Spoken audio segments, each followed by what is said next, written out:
Assalomu alaykum hurmatli obunachilar. Bugun sizlarga o'zimizda yangi sxemamizni ko'rsatmoqchimiz. Bu sxemaning asosiy vazifasi muayyan vaqt mobaynida bizga tok berish va o'chirishni o'chiradi.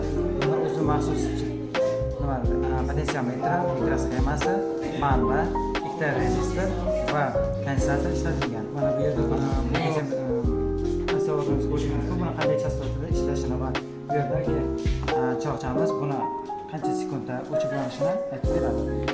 Bu yerda potentsiometr bilan choqchani o'chib yonishini o'zgartira olamiz. Har o'zgartirishimiz bilan choqcha o'chib yonish vaqti juda kamayib yoki ko'paytirishimiz mumkin va bu yerda aksiyografda ham qisqa kamaytirganimiz sari o'chib yonish vaqti qisqaradi. Qancha kamaytirsak, shuncha aksiyografda chastotasi o'zgaradi.